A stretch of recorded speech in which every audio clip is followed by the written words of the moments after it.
Bonjour, dans cette vidéo, je te propose de revoir tout le cours sur le chapitre des vecteurs. L'objet de cette séquence est de te rappeler et de t'expliquer les éléments les plus importants de ce chapitre. Plus précisément, on commencera par parler rapidement de la notion de translation, puis on définira le vecteur, on verra ses propriétés, la somme de vecteurs et on finira par la collinéarité de deux vecteurs.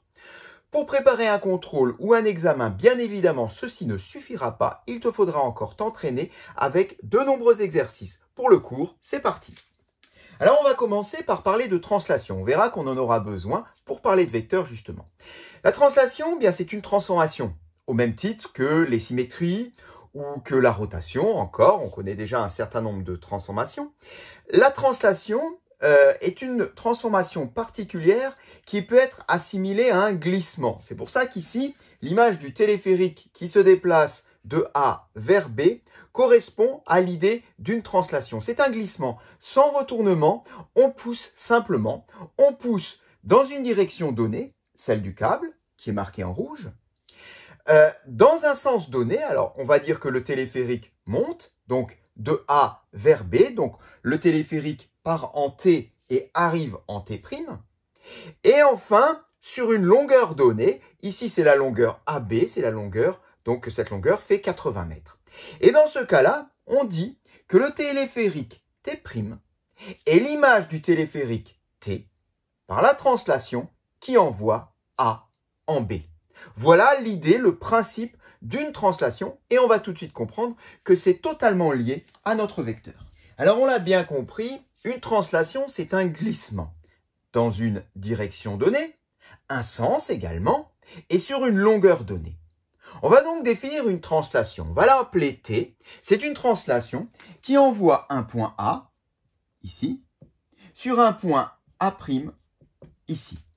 Mais cette translation, elle envoie également un point B, ici, sur un point B', ici, et un point C, sur un point C'.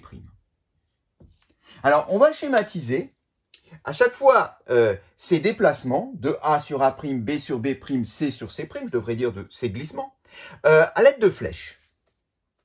Voilà, là c'est beaucoup plus clair et on visualise mieux la translation.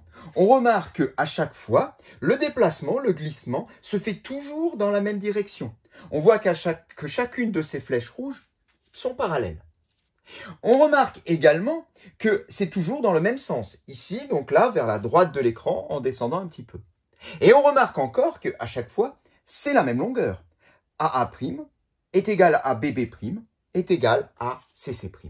Eh bien là, on vient de définir un vecteur.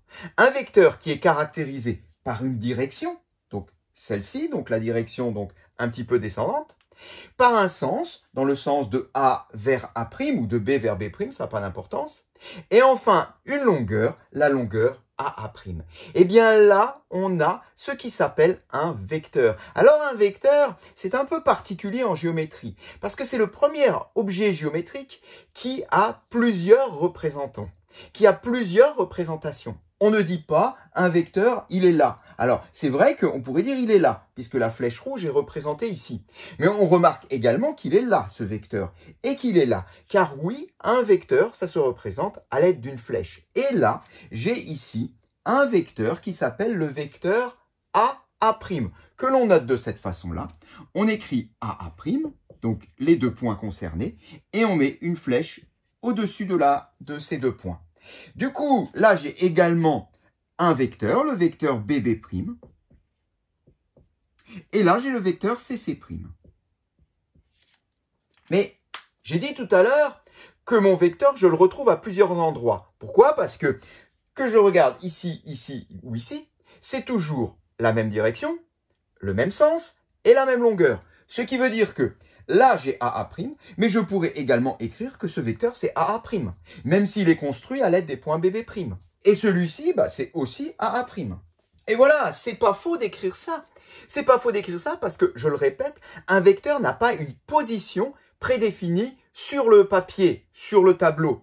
Un vecteur, c'est un concept, c'est une idée qui est définie par une direction, un sens et une longueur. eh bien, on retrouve ici AA', AA', AA'. Et je pourrais également écrire, si je voulais ici, BB', BB', BB'. On voit finalement que tout ça n'est pas simple. Et du coup, à partir de là, si finalement un vecteur ne dépend pas des points qui l'ont construit, eh bien, je pourrais lui donner encore un autre nom. Eh bien, on pourrait par exemple l'appeler U et dire que le vecteur U, avec une flèche, eh bien, c'est notre vecteur AA', ou notre vecteur BB', comme on veut, ou même CC'. Ce qui signifie que là, on a une notation plus générique qui peut de temps en temps être assez pratique parce que ça permet justement de se détacher du contexte de la figure. En tout cas, on dira que AA' est un représentant du vecteur U. On dira de même que le vecteur BB' est également un autre représentant du vecteur U. Le vecteur U peut avoir tout plein de représentants. Dernière chose, pas pour cette vidéo, mais pour la définition d'un vecteur, j'ai parlé de la longueur d'un vecteur. Alors, oui, on peut parler de la longueur d'un vecteur, mais quand on est plus rigoureux, on parlera plutôt de la norme d'un vecteur. C'est la même chose. La norme d'un vecteur, c'est sa longueur, mais c'est plus juste de parler de norme. Et enfin, tu l'as compris, eh bien, en écrivant cette égalité, eh bien, j'ai introduit la notion de vecteurs égaux. Finalement, on peut dire que le vecteur U est égal au vecteur AA', qui est lui-même égal au vecteur BB'. C'est l'égalité de vecteurs. Et on dira que deux vecteurs AB et CD sont égaux, tout simplement, s'ils ont même direction, même sens et même longueur. Et on l'écrira sous cette forme-là. Quand on parle d'égalité de vecteurs, eh bien, vient tout de suite derrière la fameuse propriété du parallélogramme, qui est très utile en géométrie. Et cette propriété nous dit que finalement, pour avoir un parallélogramme, il suffit d'avoir deux vecteurs égaux. Bien, regarde, si je prends mes deux feutres, que je les place de façon parallèle, direction, que je les mets dans le même sens, les capuchons en haut, sens, et qu'ils ont la même longueur, les trois éléments donc pour notre translation et notre vecteur, direction, sens et longueur, eh bien là, je ne sais pas si tu le vois, mais j'ai un parallélogramme. Alors, pour mieux le voir, représentons ces deux vecteurs. Voilà, mes deux vecteurs noirs sont égaux, même direction, même sens, même longueur. Est-ce que là, maintenant, tu le vois, le parallélogramme? Pas encore? Alors, on va rajouter quelques pointillés. Là, maintenant, c'est plus clair. Et donc, finalement, pour fabriquer un parallélogramme, il suffit de prendre deux vecteurs égaux. Alors, on va leur donner un nom à ces vecteurs. Donc, le premier, je vais l'appeler AB. Donc, ici, j'ai le vecteur AB. Celui-ci, je vais l'appeler CD. Donc, je vais mettre pareil deux points. Et donc, je l'appelle CD. On est donc bien d'accord qu'on a là, vecteur AB égale vecteur CD. C'est ce que nous dit la propriété. Mais la propriété, elle nous dit quelque chose en plus. Elle nous dit que si AB et CD, donc les vecteurs AB et CD sont égaux, eh bien cela revient à dire que ABDC est un parallélogramme. Éventuellement aplati, on va voir après. ABDC, regardons. ABDC, et oui, ABDC est un parallélogramme. Voilà la propriété du parallélogramme. Alors, il faut juste être prudent. Quand on écrit ABCD dans le sens alphabétique, ça nous fabrique un parallélogramme qui s'appelle ABDC, puisqu'on va revenir dans l'autre sens lorsqu'on va lire le nom du parallélogramme.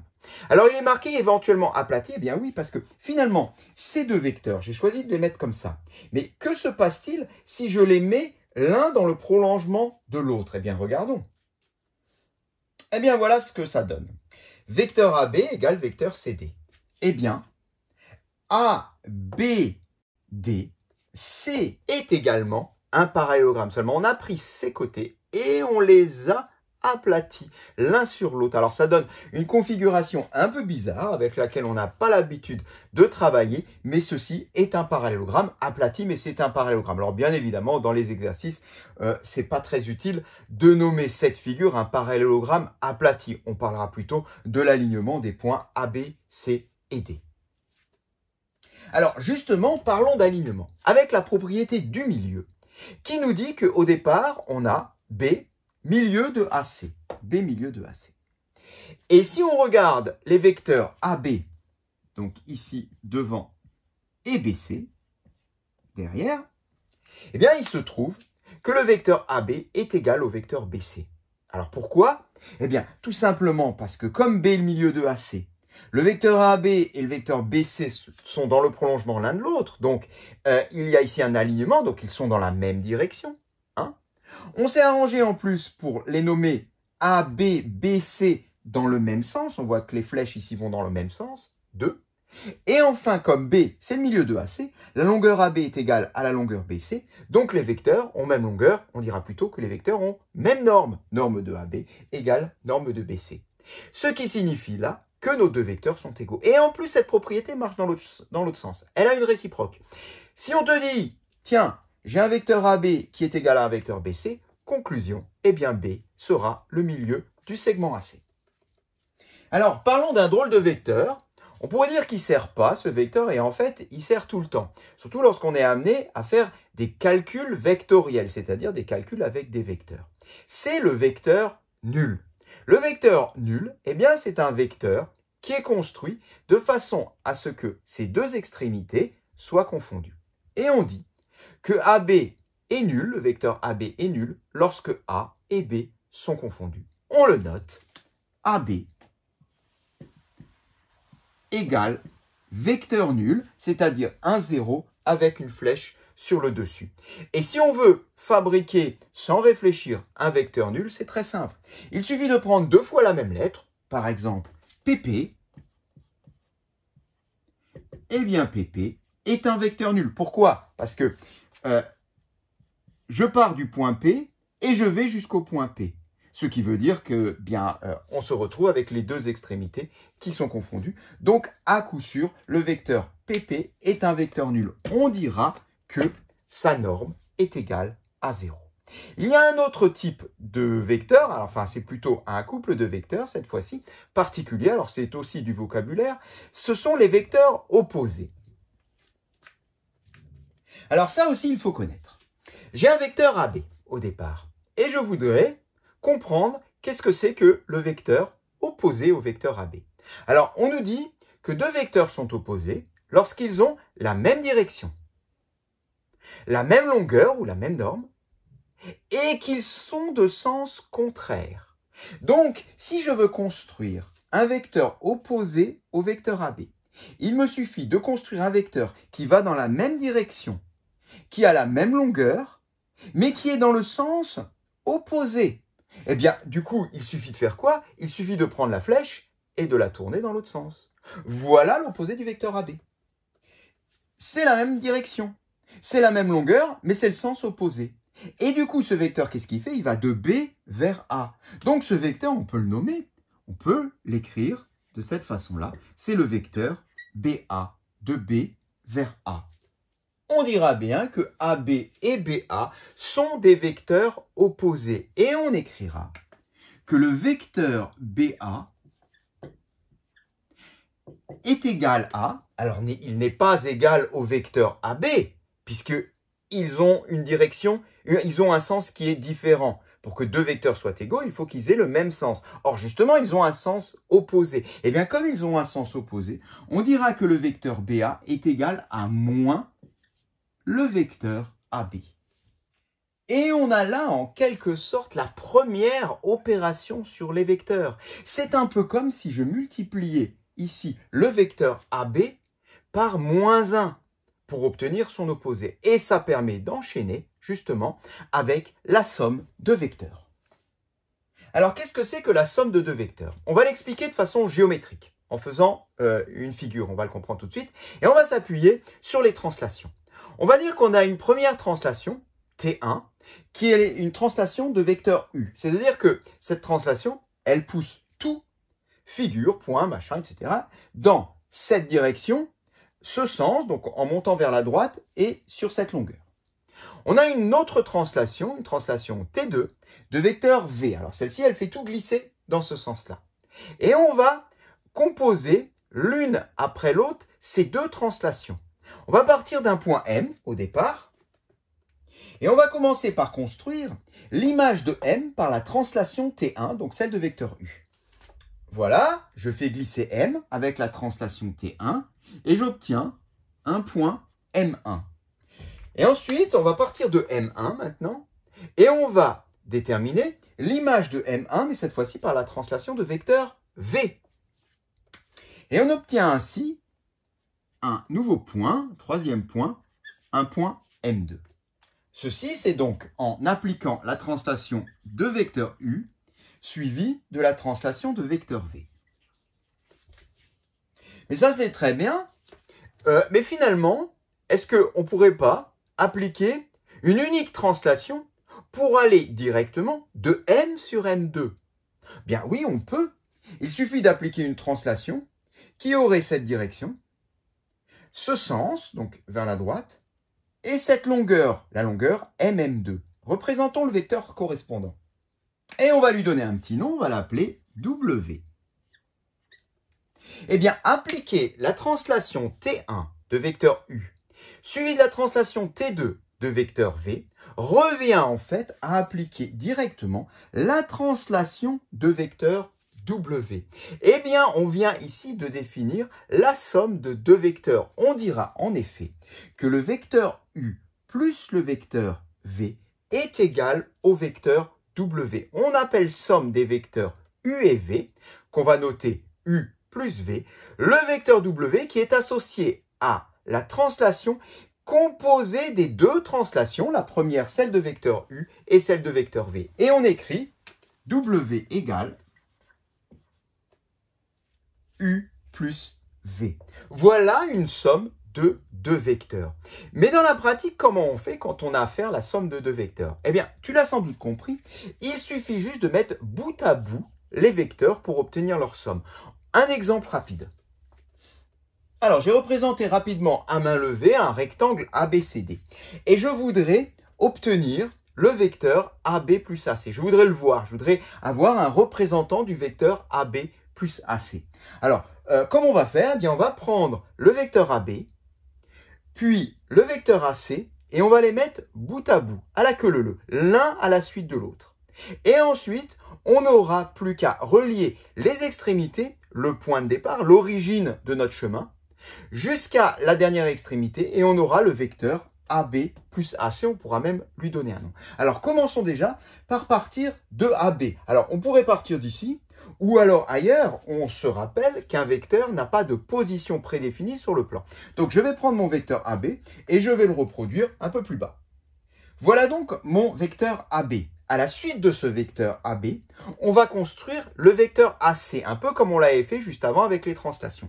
Donc, je vais prendre le vecteur AC et je vais le ramener de façon à le faire reposer juste au bout de la flèche, à l'extrémité du premier vecteur. Voilà donc mon vecteur AC et je le ramène. On le retrouve donc ici, placé juste à l'extrémité du vecteur AB. Eh bien, le vecteur AB plus AC, il est là devant nos yeux. Il suffit juste de tracer un vecteur d'origine, le point de départ de ce chemin, et d'extrémité, eh bien, l'extrémité de ce chemin. Représentons-le. Voilà, en orange, on a le vecteur AB plus AC. Alors, on peut même lui donner un nom, comme on veut. On peut l'appeler U, V, W, X, Y, Z, mais toujours avec une petite flèche sur le dessus. On a bien compris que finalement, pour construire une somme de vecteurs, il suffit de mettre bout à bout tous les vecteurs. Parce que là, on l'a fait avec 2 vecteurs, mais on peut le faire avec 3, 4, 5 vecteurs. Il suffit juste à chaque fois, on prend le premier, à la suite on met le deuxième, à la suite on met le troisième, etc. Et quand on a fini, on relie le point de départ du chemin jusqu'au point d'arrivée, jusqu'à l'extrémité du chemin, on obtient notre somme. Alors, ce qu'il faut voir également, c'est que là, on a fait une somme de vecteurs, mais du coup, on peut également faire une différence de vecteurs. Pour cela, il suffit juste d'utiliser le vecteur opposé. Alors, admettons qu'on ait à effectuer la différence U moins V. Eh bien, comment on va faire? On va utiliser les règles classiques de calcul, d'opération avec les signes. On va dire que U moins V, c'est égal à U plus moins V. Plus par moins donne moins. Mais ça, c'est intéressant parce que là, maintenant, on est parti d'une différence et on arrive à une somme. Et là, on sait faire. On vient de le faire. Il suffit de mettre les vecteurs bout à bout. Mais attention, quels sont les vecteurs qu'on va mettre bout à bout? Le vecteur U et derrière le vecteur moins V, c'est-à-dire l'opposé du vecteur V. Mais sinon, la technique restera strictement la même. Pourquoi? Parce que c'est une somme. Il suffit juste de prendre le vecteur retourné. Alors, conséquence de tout ça, une relation fondamentale qui s'appelle la relation de Schall et qui nous dit que dès qu'on a 3 points ABC, eh bien, vecteur AC est égal à vecteur AB plus vecteur BC. Si on regarde sur ce schéma, on le comprend bien. Vecteur AC est égal à vecteur AB plus vecteur BC. On met bout à bout les vecteurs AB et BC pour faire le raccourci qui va directement de A vers C. Mais ce qui est intéressant dans cette relation de Schall, c'est que finalement, on peut la comprendre et l'appliquer sans géométrie, sans voir de représentation. Parce que quand on regarde juste techniquement comment elle est construite, cette relation, eh bien on retrouve au départ AC, et de l'autre côté, sur le côté droit de l'égalité, dans le membre de droite de l'égalité, on retrouve notre AC, mais avec un point B qui se rajoute à la fête, qui fait qu'on a AC qui est égal à AB plus BC. Donc, du coup, des relations de Schall, je peux en inventer tout plein, sans même réfléchir. Je peux dire que je pars de DE, et là, je peux fabriquer une relation de Schall. Comment je fais? Je mets D plus, là, je mets E, et entre les deux, je mets un nom de point, par exemple DF et FE. Voilà, là, ça c'est une relation de Schall. DE égale DF plus FE. Je ne sais pas où est le point F, d'ailleurs je ne sais pas non plus où sont les points D et E, mais en tout cas ça c'est sûr que c'est juste. Ça marche à tous les coups. C'est le principe de la relation de Schall. Et, conséquence de la relation de Schall, une nouvelle propriété caractéristique du parallélogramme. Qui nous dit quoi? Qui nous dit que là on a un parallélogramme. On a un parallélogramme qui s'appelle ABCD. Alors, en le fermant, on le voit un petit peu mieux. Voilà. Et ceci vient de quoi? Vient d'une égalité, qui est la suivante. AC égale AB plus AD. Alors, quand on la lit comme ça, cette égalité, on ne reconnaît pas notre relation de Schall de tout à l'heure. Parce que notre relation de Schall, on se souvient qu'on avait ici, là, près du plus, le même nom de point. Ce n'est pas le cas ici, puisque là, j'ai B et j'ai A. Mais pour le comprendre, il suffit juste de prendre ce vecteur AD et de le placer en haut ici. Parce que ce qui est clair, c'est que AC est égal à AB plus BC. Et ça, c'est bien la relation de Schall. AC, AC, B, B. Mais, comme on l'a dit juste avant, AB, on n'y touche pas, mais BC, vu que c'est un parallélogramme, c'est égal à AD. On a dit que dans un parallélogramme, on peut obtenir des vecteurs égaux. On prend deux côtés opposés et on fabrique ici deux vecteurs égaux. C'est le cas là. J'ai un parallélogramme ABCD, donc j'ai AD qui est égal à BC. Donc là, à la place de BC, eh bien, je vais écrire AD. C'est exactement ce qui est écrit ici à droite sur la propriété. AC est égal à AB plus AD. Voilà une propriété caractéristique du parallélogramme. Elle est un peu plus compliquée à retenir que la précédente, mais elle sert également très souvent. Alors, on a parlé de somme de vecteurs, on a parlé de différence de vecteurs, mais on n'a pas parlé de produit. Alors, on ne va pas parler de produit de deux vecteurs, parce que ça, ce n'est pas une notion qui est au programme, c'est une notion plus vaste, et d'ailleurs, quand on fait le produit de deux vecteurs, ça ne nous donne pas un vecteur, tu l'apprendras un peu plus tard. On va faire le produit d'un vecteur par un réel, par un nombre, d'accord? Alors, pour le comprendre, eh bien, on va déjà partir d'un vecteur U. Le voilà. Et je vais en construire 5 des vecteurs U. Je vais faire un peu comme si on appliquait 5 fois de suite la translation de vecteur U. Une fois, deux fois, trois fois, quatre fois, 5 fois. Alors, regardons ce que ça donne. Voilà qui est fait. Je les ai donc mis dans le prolongement l'un de l'autre. Et j'obtiens ainsi un nouveau vecteur, puisqu'on sait faire la somme de vecteurs. J'obtiens un nouveau vecteur qu'on va appeler W, qui sera égal à U plus U plus U plus U plus U. Voilà, je l'ai un petit peu décalé pour qu'on arrive à le distinguer, mais c'est le même vecteur. Le vecteur W, c'est le vecteur U plus U plus U plus U plus U.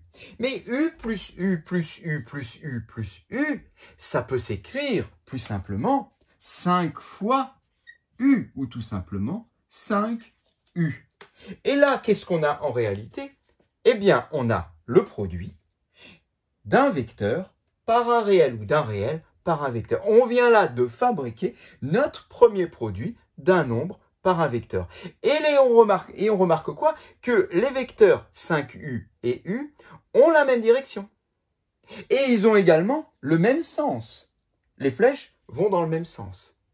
Et on remarque enfin que la norme du vecteur 5U, la longueur, est égale à 5 fois 1, 2, 3, 4, 5 fois la norme de U.